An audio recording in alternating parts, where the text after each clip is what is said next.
Hi, everybody. Welcome to another episode of Tales from a Professional Nerd, episode 49. We're almost to the 50 mark, which is crazy. I can't even, can't fathom. All right, so let's see. We always like to start off with the week in Bryan, and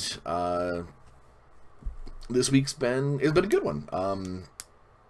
Had some really good meetings with all of my various employers and retainers.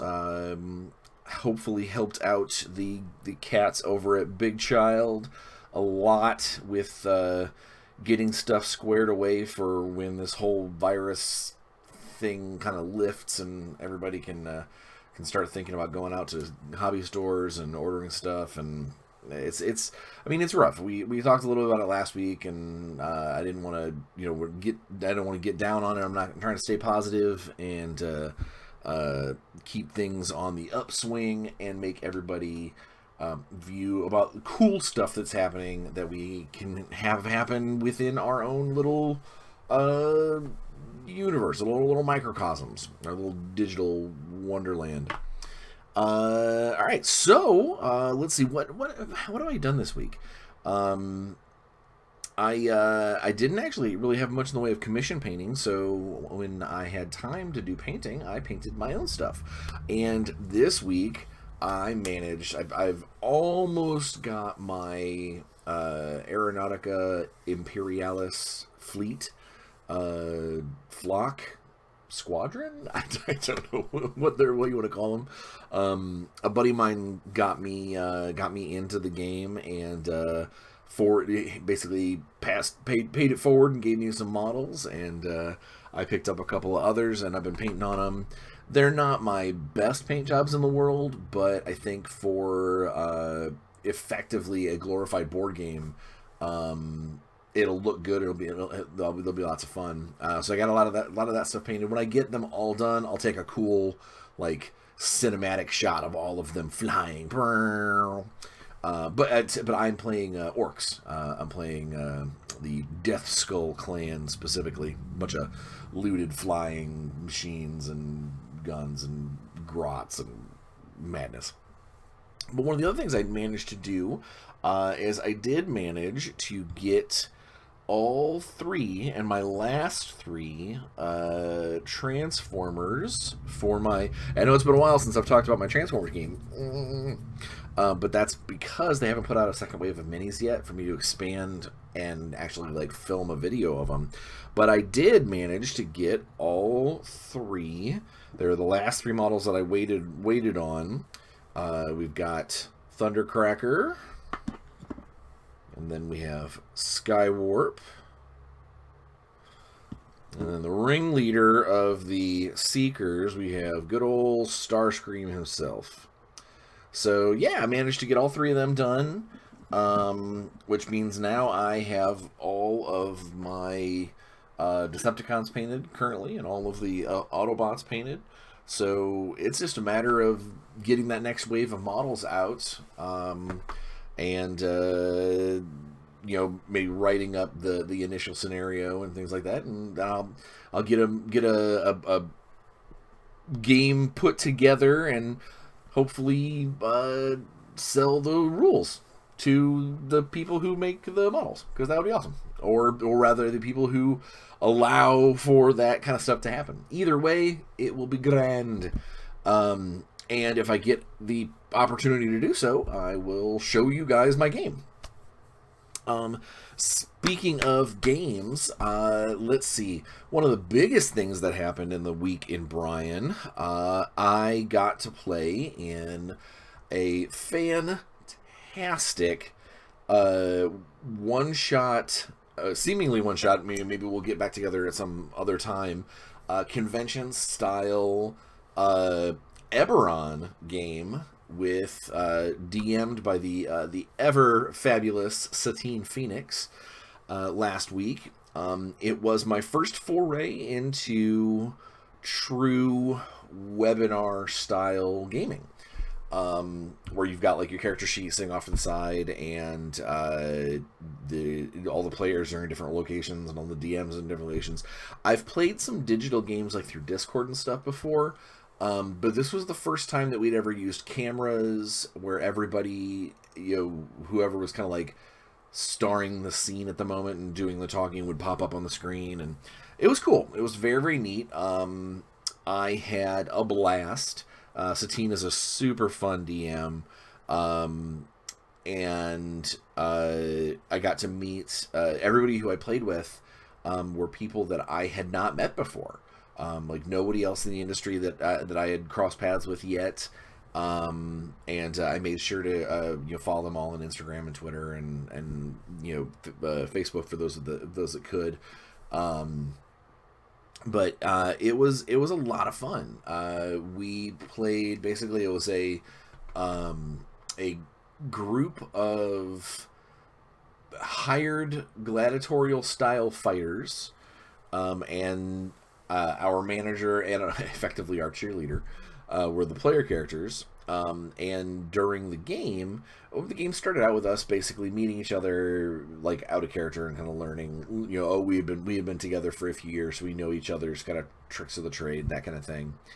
And then we got thrown into our gladiatorial fight of the night.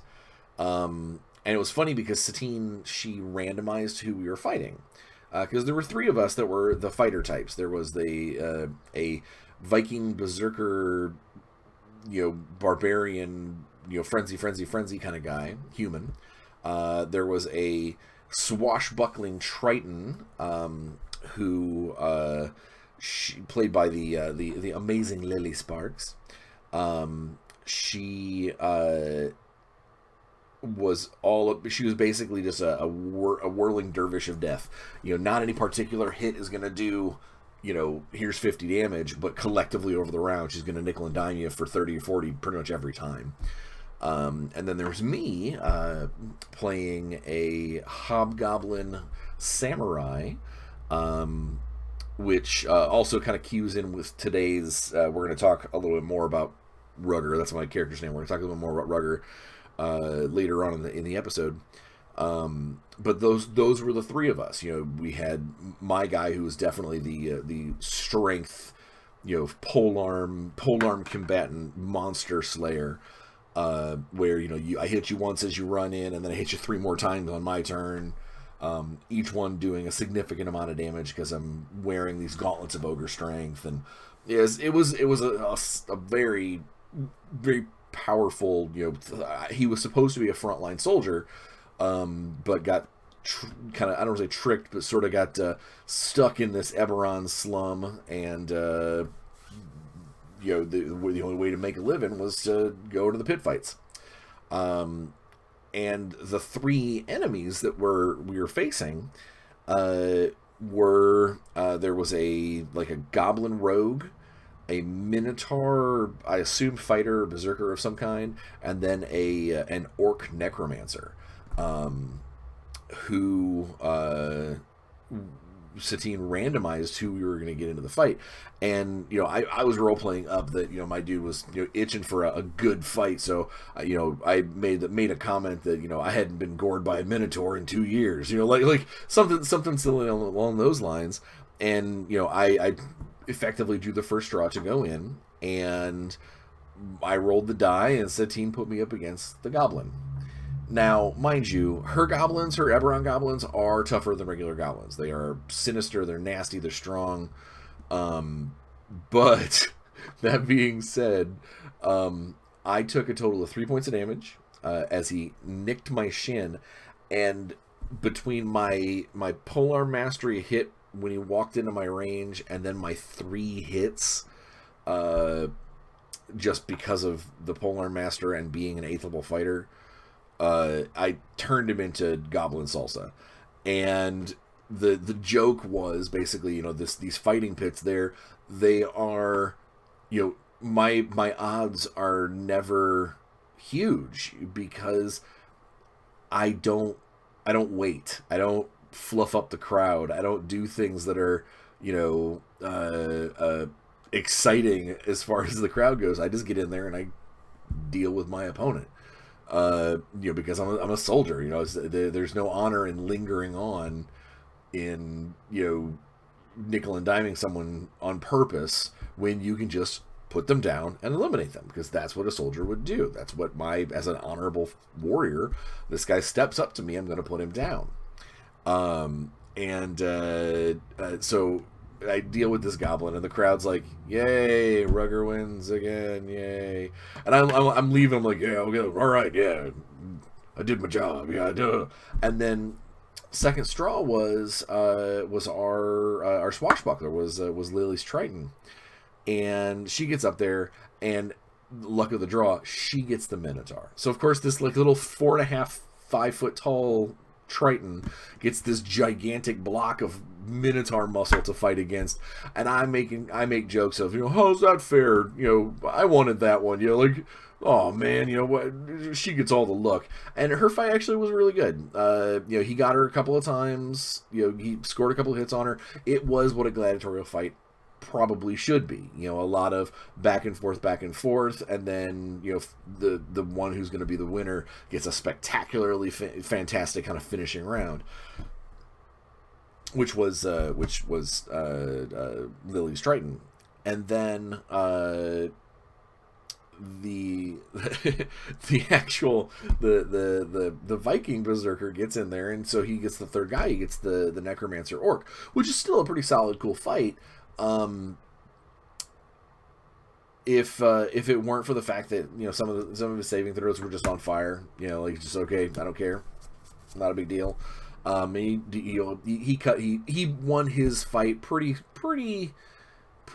well, well in hand, but the crowd at least enjoyed what happened because there were some flashy spells and some roaring like a monster, and it was cool. It was a good fight. Then after the fight, we went to this like little tavern place that we hang out as to drink our winnings away.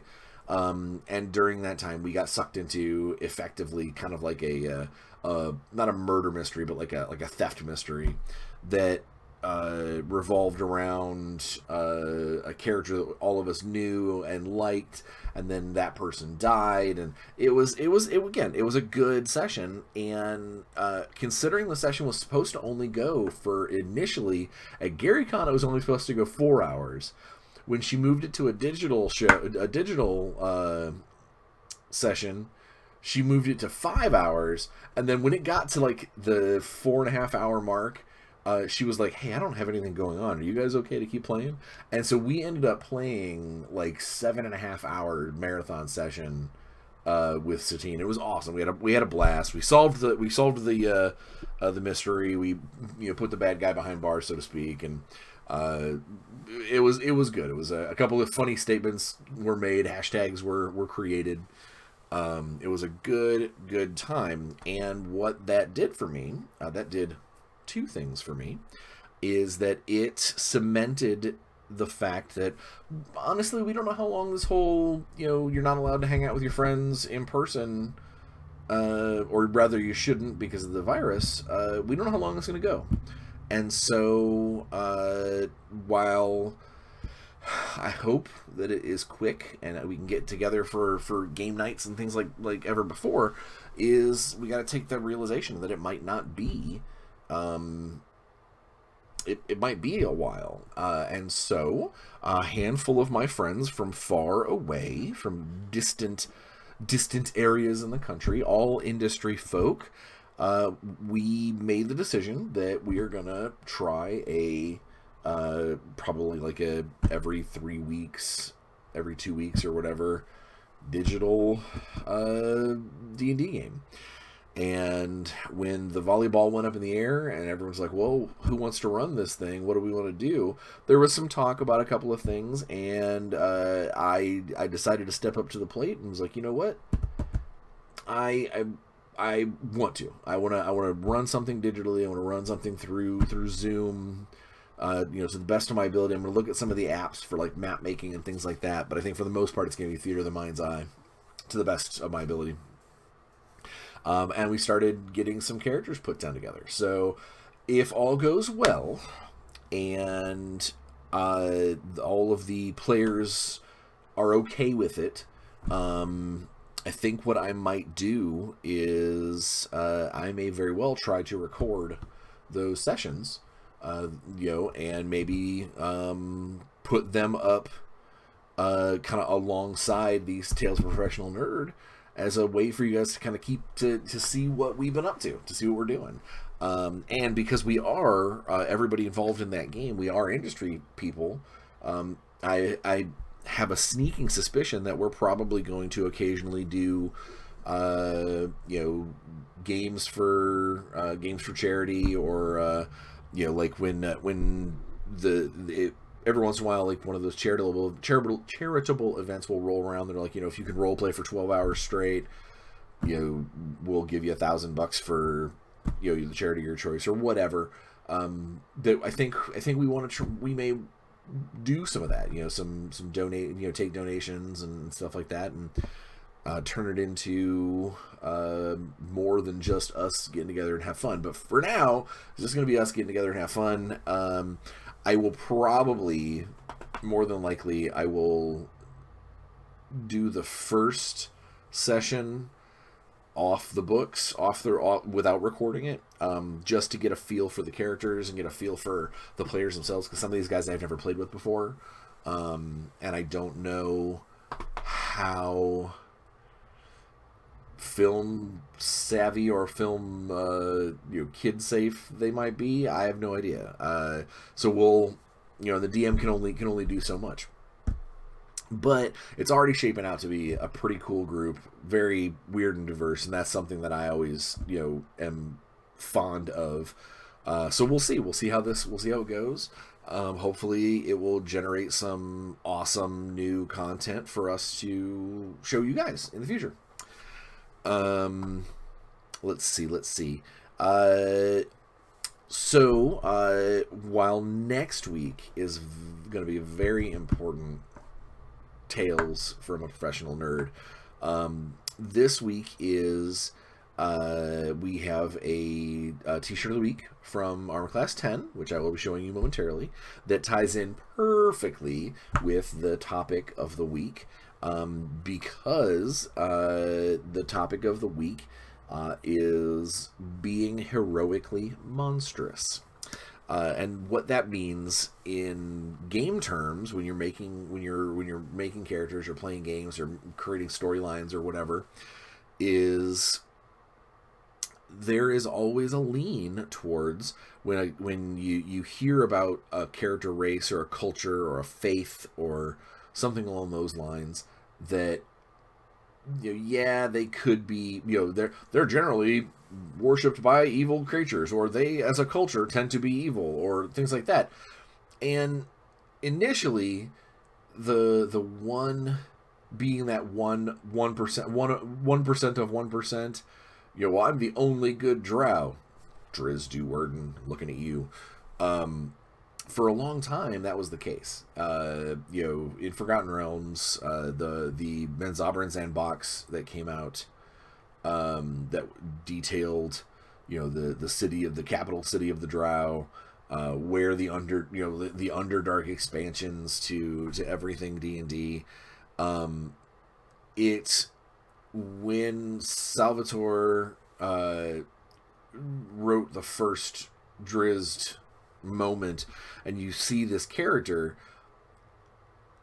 you couldn't help but be like, man, that guy is badass. He is awesome. He's got twin scimitars and walking around with a giant cat, and kicks everybody. He just kicks ass and takes names.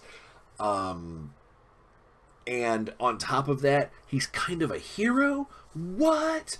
Initially, your reaction to that is, that's fantastic.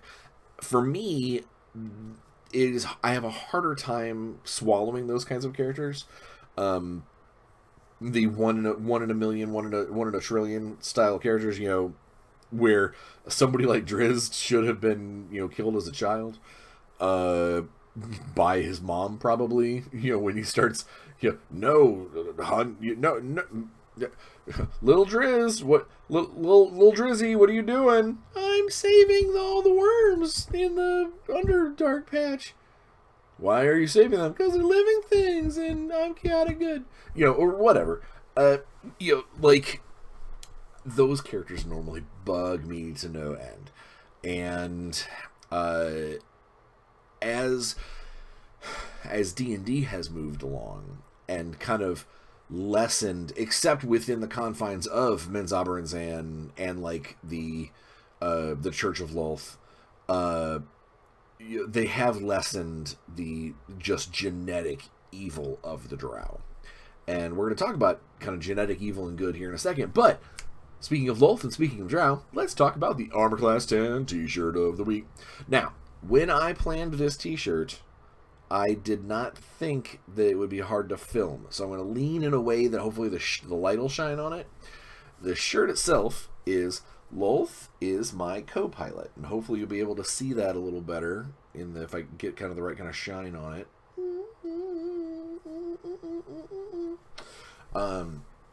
Obviously playing on the bumper stickers that Jesus is my co-pilot, that sort of thing. I thought it was a cute shirt. I got it black on purple because it's a very Drow thing to do. Not realizing that black on purple was going to be very, very difficult to see without having a sheen on it.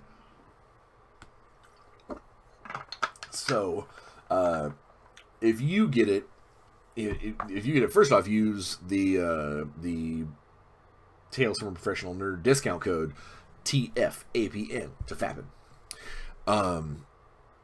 And when you order it, I would maybe get it in a different color match, because this, although I like the way it looks, it does what it's supposed to do. It's a little hard to see.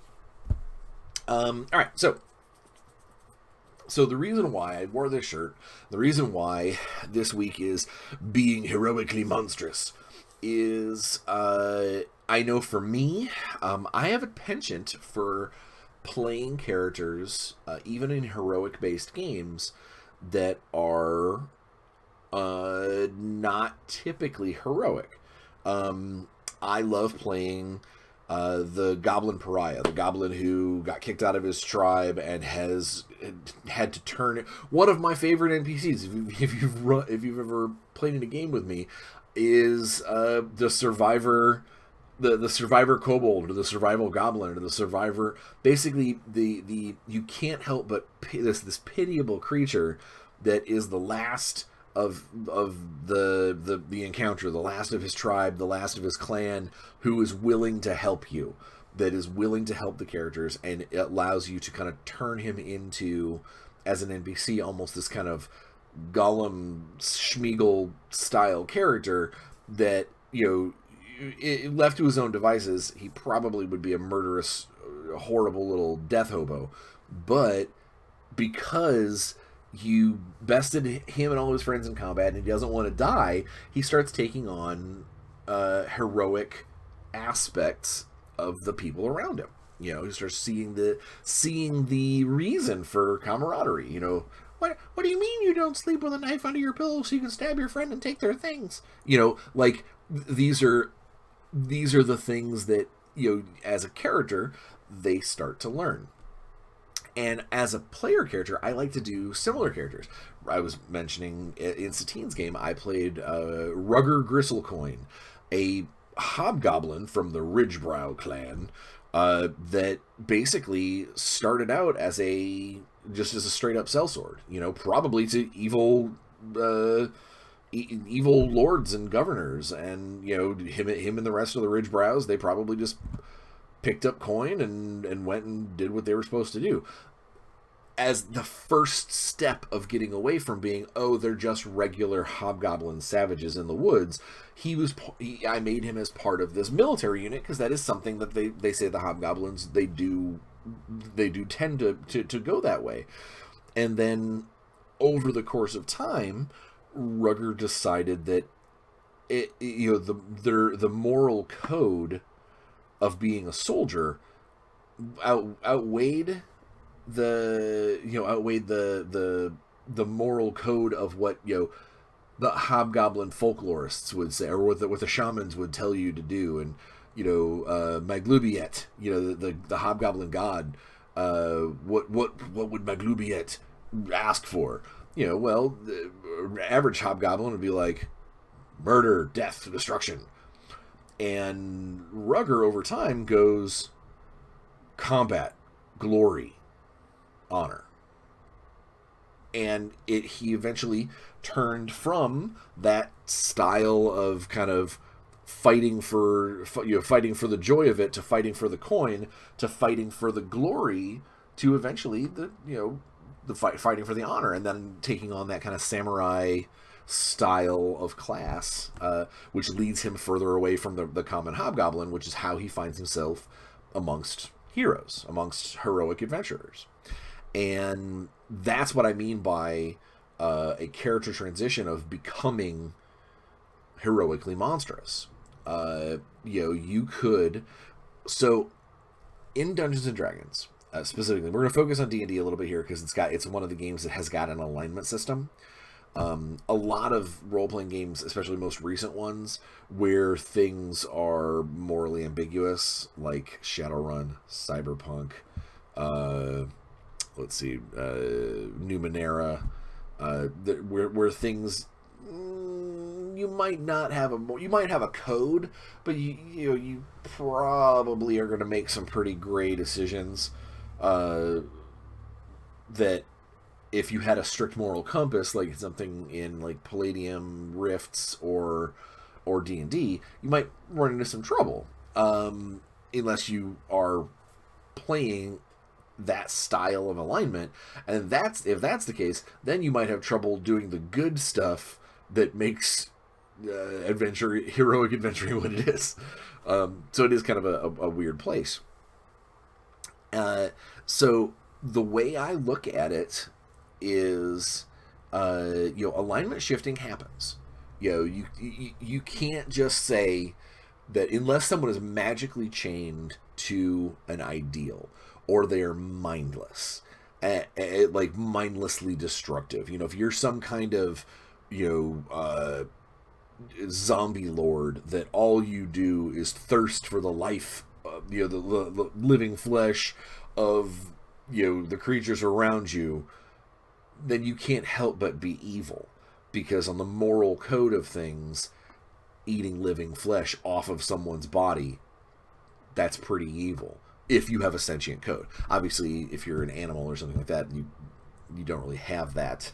There's not a moral code involved.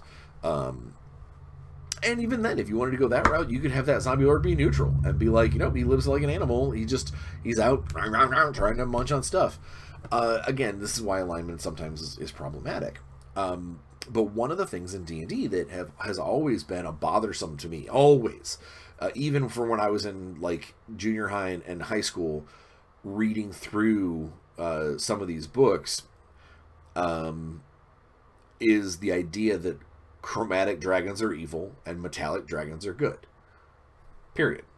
That always bugged me, still does, is that means that there is no room, especially considering some of them are even tied to specifics. That means there's no room for personality change or growth or stylization on these animals or on these creatures. And that seems so absurd to me, is that you couldn't have a gold dragon who is trying to be this benevolent leader who ends up turning into this greedy hoard-holding dictator that, he's not, I said raping and pillaging. Dragon raping, no good. But he's not razing villages to the ground. Instead, he is lording over them and asking for a tithe, and maybe if they don't tithe, he sends punishment their way in some fashion, and that is not a lawful good creature. Because if all gold dragons were lawful good, they'd all be goody-goody two-shoes. They would never need a horde. They would would go out and be doing all the things that adventurers are doing. And I think that that's silly. It's silly to think that all gold dragons are that way. And I think that it's silly to think that all red dragons are chaotic evil. They have destruction, kill, death, rah. because then they would never, how often would they get to be, these giant, mountain encompassing Smaug style creatures if they're just savage and kill everything all the time? Doesn't make a lot of sense. So I've always battled with the idea that one of my favorite NPCs that I had in a game just a while back, I had a white, a middle aged, we'll say not great worm, maybe venerable, like a definitely fully adult white dragon, who, because he is of the smaller of the dragon types, he gets picked on by other dragons, and he has kind of become, he's sort of shifted away from evil and sort of helps out the adventurers around him, so long as they bring him kind of, it's never without a cost, like it's not, instead of being lawful evil, he is more like chaotic neutral, like he's doing what he needs to do to get by, to survive, and he doesn't mind breaking the rules to do it. He was an awesome character, and it allowed for some very interesting conversations between the player characters. They're like, when they found out that he was a dragon, oh, he's a white dragon, we should kill him, he's evil. And they're like, yeah, but he's helped us all this time. Do we kill him because historically all white dragons are evil? Obviously this guy isn't. Well, he must be fooling us. And that's where it comes down to, sometimes players, especially D&D players who have read the Monsters manual one too many times, get stuck in their ways, and they're like, oh, well, yeah, obviously he's a white dragon, so he's got this alignment. Not in my games, they don't.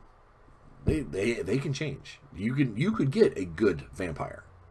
You could get a were-rat that doesn't like what he is, and aside from when he's forced to change, he's a hero the rest of the time. He's doing good things. He's trying to offset all the evil he does for 3 days a week, or 3 days a month. You get, luckily there are certain games out there that even kind of change a little bit. Your Dragonlance, however, if you're playing in Krynn, where Takesis or Tiamat is a living creature, it's a god dragon, and all of the dragons that spill from her are part of her evil and part of her, her web of manipulation. Well, then, yeah, you can pretty much trust that every chromatic dragon, as a child of Takesis, is probably going to be evil, because that's just, that world has set that up.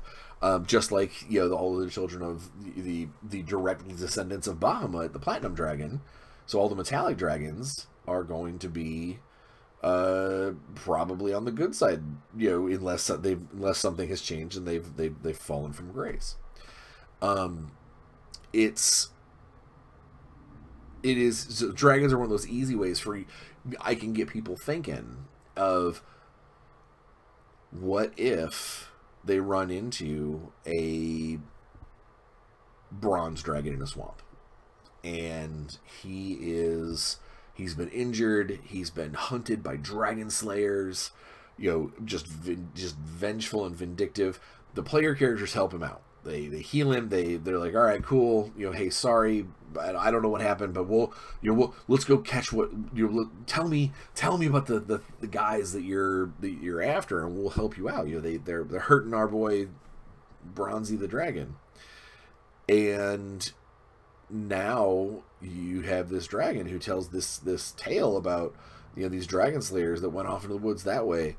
And they're equipped to deal with him, but they're probably not equipped to deal with a bunch of, adventuring types that have got a variety of different skill sets. Go get them, avenge my ankle for the giant trap they set me in or whatever. And the heroes, the party goes after these dragon slayers, and they find out that, they find this camp, and it's a bunch of hero types that are super excited that they brought down this bronze dragon, and they're looking for, they're looking to find him so they can get all the scales and bones and parts and whatever to sell to the local alchemist or whatnot. And it puts the player characters in that position of, oh man, all right, so is the dragon, maybe these hunter guys talk about how the dragon keeps eating livestock because that's what's around here. The hunting on a draconic level is not great, but the 200 head of cattle that we've got just outside of the village, he just makes an easy snack out of them, and that's why we sent these hunters out to go deal with them, because that's our livelihood or whatever. You can do a lot of cool moral things with a just a quick alignment shift or a quick adjustment to how people see things on a general basis. For instance, and I think that applies really well to very memorable characters. I think that player characters that are, when you hear them, you go, oh man, that guy's not going to live very long. Why would you play one of that? But then a good role player takes a hold of that concept and turns it into something that that you want to see session after session after session, to see where it goes, to see, is he going to change? Is he going to learn from his mistakes? Is he going to alter his ways? In Werewolf the Apocalypse from White Wolf, back in the day, one of my favorite characters to play ever was this staunchly traditional Get a Fenris, just this, Guru or die. Kinfolk, you are there for breeding and nothing else. And when I would go to games and there'd be kinfolk there, I would laugh at them and be like, "Why? What are you doing here? Shouldn't you be at home?" Like if it was a girl, I would put on the most redneckest style Get Offenders as I could and be like, "Why aren't you at home with babies? The fact that you're here and not pregnant means that we're losing this war, and it's because of you." This was the kind of character that I played, and other people enjoyed when I played the character because it's a different take. You never quite expect, especially if it's a big, that's the kind of character. Socially, he was monstrous. He was very much if they're a bad guy, kill them, tear their face off, and throw their brain on the ground. If they're kinfolk, they should be making babies. If you're a freaky mutant that shouldn't exist, you should be in the front lines and dying for the cause, not back here trying to make it socially acceptable that you exist. And that because I took that stance with that particular character, there were moments where we had really deep, very awesome role-playing discussions, because for the most part you're taught it as a heroic style game or a heroic character. You're taught to, like, no, the good guys, you fight the cause, you do what you got to do, and if somebody was wanting to play a kinfolk character, which for, if you're not familiar with werewolf, kinfolk are basically werewolf adjacent. So it's like one guy got the actual shape-shifting gene, and everybody else in the family got just kind of a taste of the spirituality, or taste of the senses, or maybe just a tiny little, like just a touch of the wolf, but they can't actually shapeshift. But it did mean that they could carry it on, and the idea was that if you had a touch of the gene in you, it was your job to have babies so the gene would stay strong and continue to fight the war against the bad guys, against the corruption of the world. If you're not aware, White Wolf werewolves are actually good guys. They fight on behalf of the natural universe. I digress. But I remember very vividly the first time that I looked at a very close friend of mine, her character, and basically was like, "You're not. You don't be around me because it offends me that you're here." And to a certain degree, I didn't hate her. Like it wasn't like a racism style, oh god, girls, or ugh, kinfolk. It was, you're not doing the job that you're designed for, and I am. Don't get in the way of my job. My job is to be a warrior for the spiritual world, and I'm going to do it. And you are being around me as a speed bump to my victory. And it was, again, it's abhorrent to not be like, why wouldn't you take any help you could get? But that was the character I was playing, and I dove in head first and was like, all right, this is who I'm going to play. I'm going to portray this style of character. And I remember several interactions with, I called them hippie werewolves.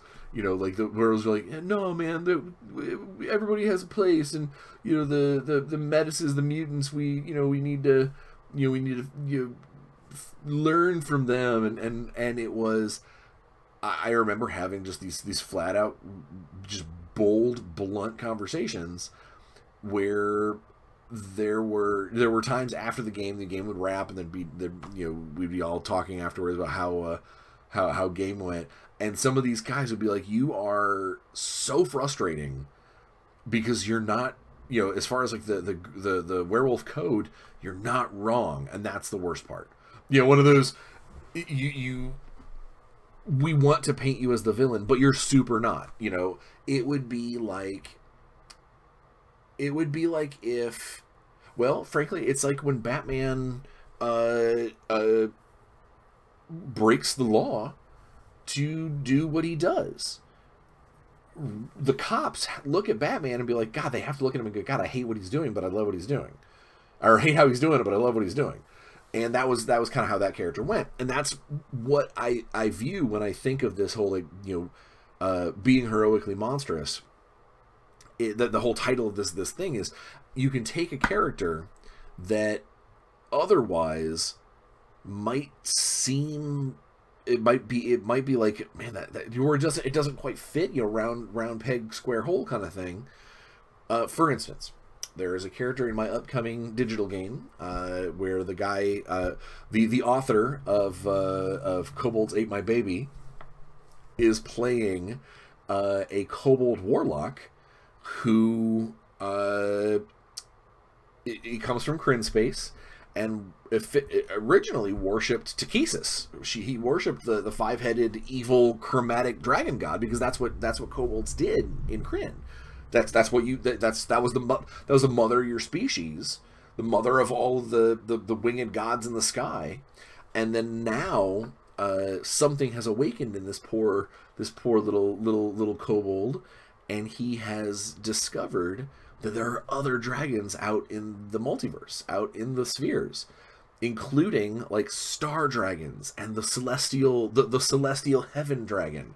There's these other things that are not necessarily bigger than Takesis, like bigger than a god, but still it's like an awakening, a consciousness awakening. And so this little kobold, I expect, obviously, we haven't discussed the character in depth yet.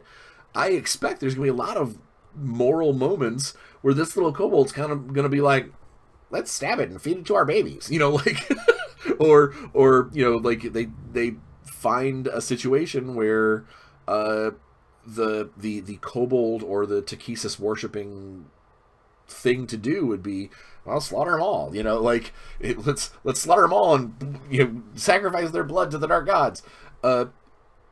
Where someone else on the ship, someone else is going to probably need to stop and go, hey, we're not in Kryn space right now.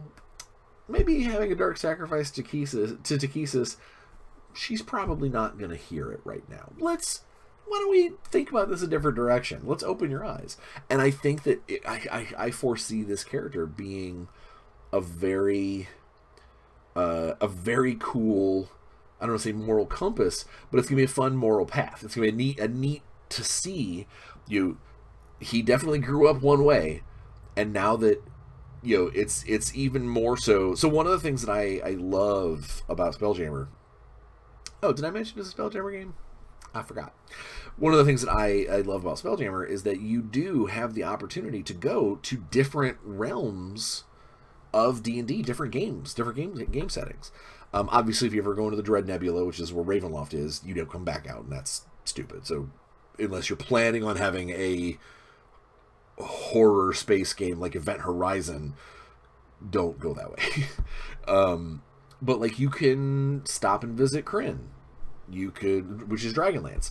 You could spend some time in the Forgotten Realms. You can spend there's all kinds of different planets out there. There's all kinds of different spheres of influence. Now that they've introduced the worlds of Magic the Gathering, there is now the Wheel, which is the title for all creation in Magic. Someone mentioned that to me, so I'm adding the Wheel to Spelljammer. It's out there. There's a sphere that is called the Wheel, and if they go there, they can go and be part of the Magic the Gathering story, and meet Loxodons and all that kind of stuff.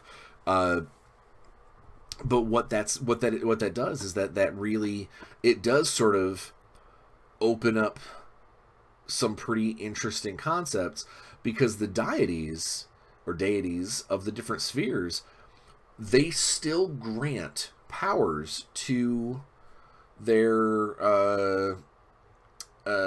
servants, with the exception of the Dread Nebula, because against Ravenloft, blah blah blah.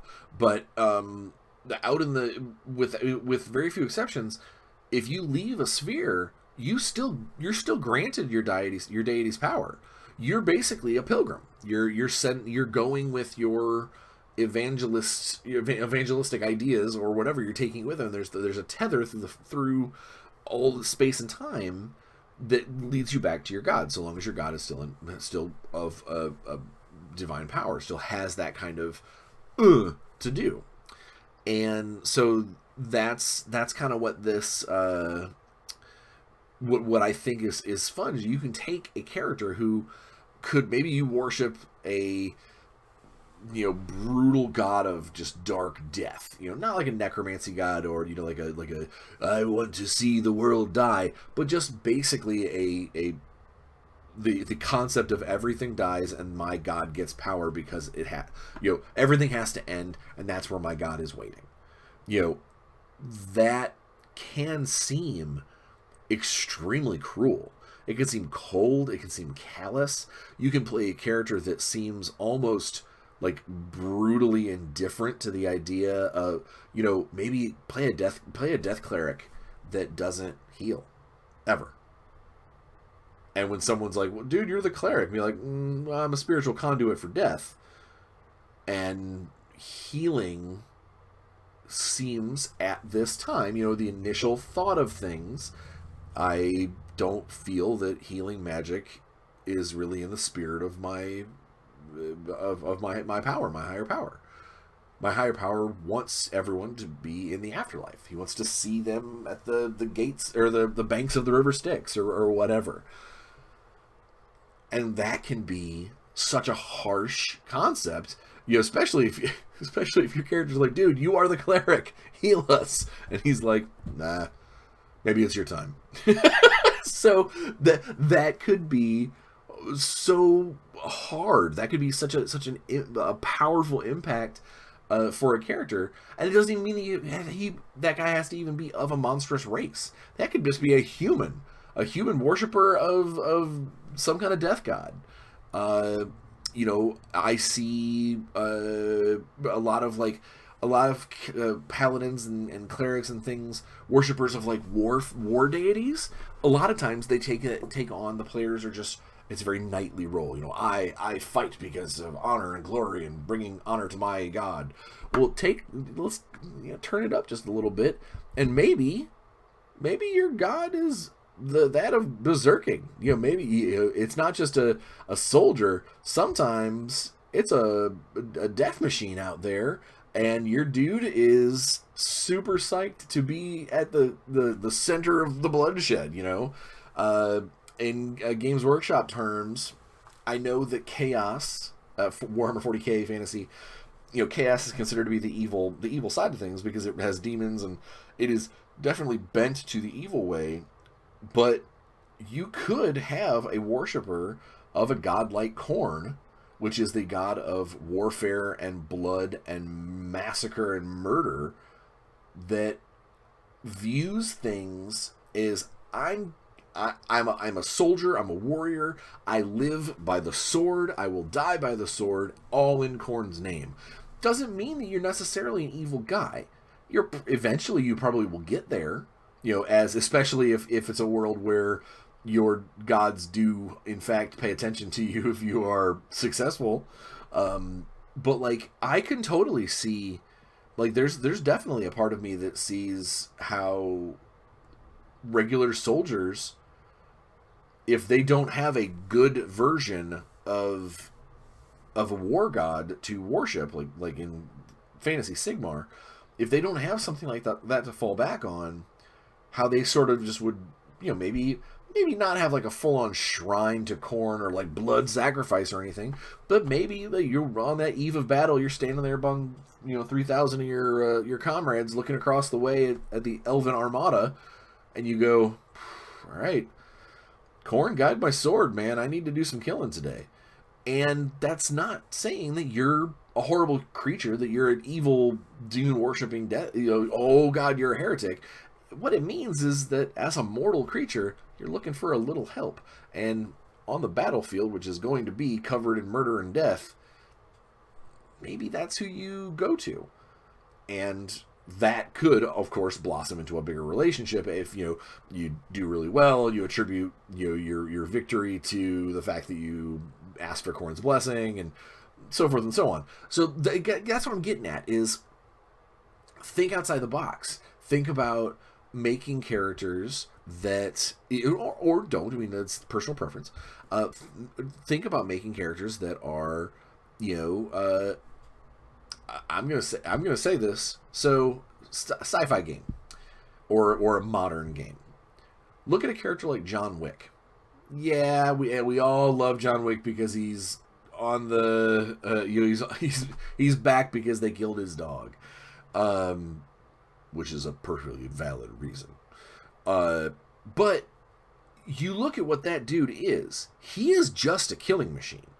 He is a murder machine that has no conscience, no pause, he is just pull the trigger and he murders everyone in his path, or everyone that is against him. And that in and of itself should be a monstrous act, because not everything he does is self-defense. Maybe once or twice, or, they came after me in my house, so I defended myself against the guys who came in.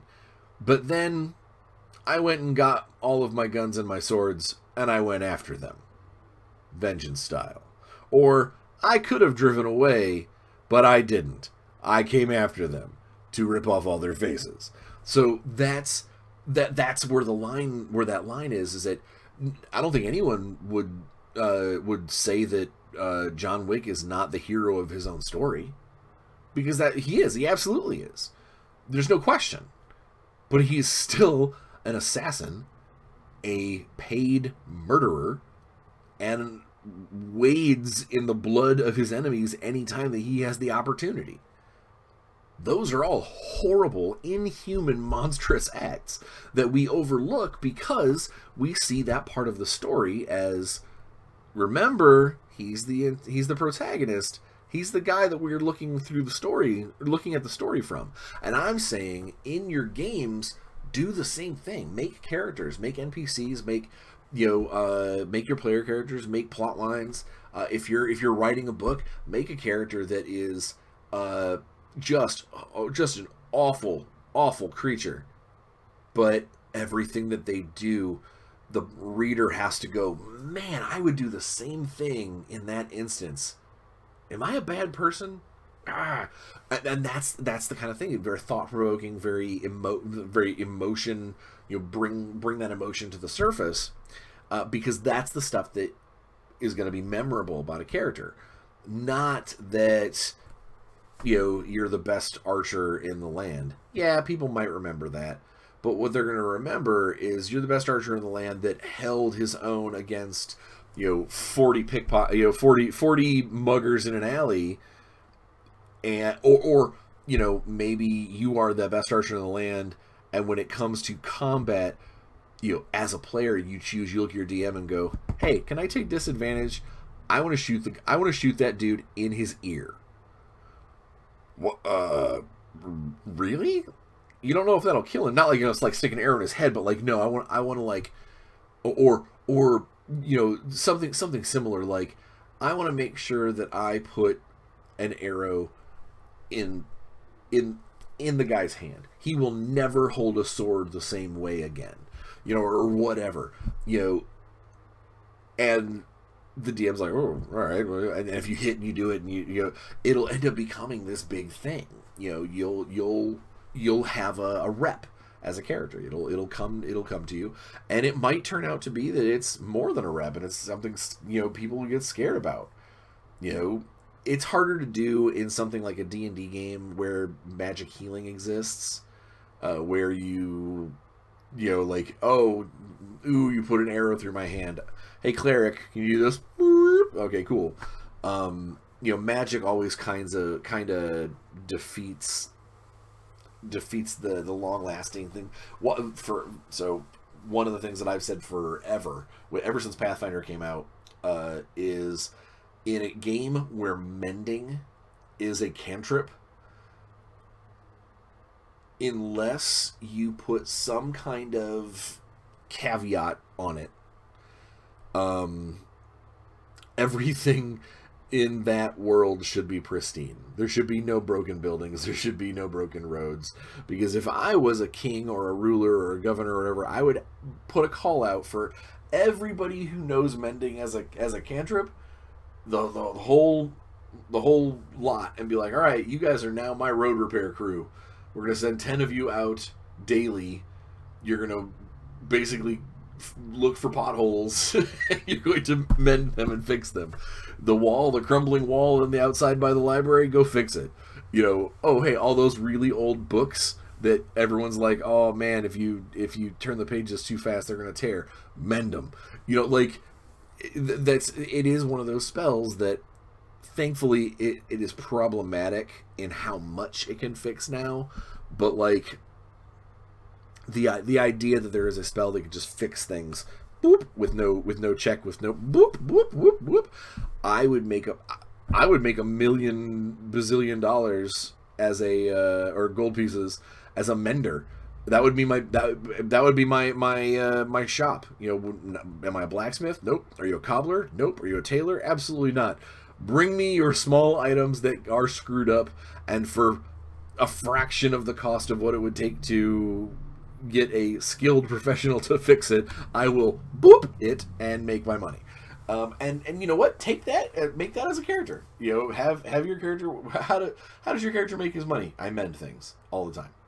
These are things you can do. I may have gotten off the topic a little bit there with the mending thing, but what I'm saying is, so the topic for today, the whole being heroically monstrous, is it can be tons of fun to play something to play a good-natured character, a heroic character, something that you're trying to do the right thing. You're trying to morally save the day, but either your instincts or your deity, or maybe just the situation that you're in, you can't help it, but you are fighting for the good fighting the good fight in potentially evil ways, or where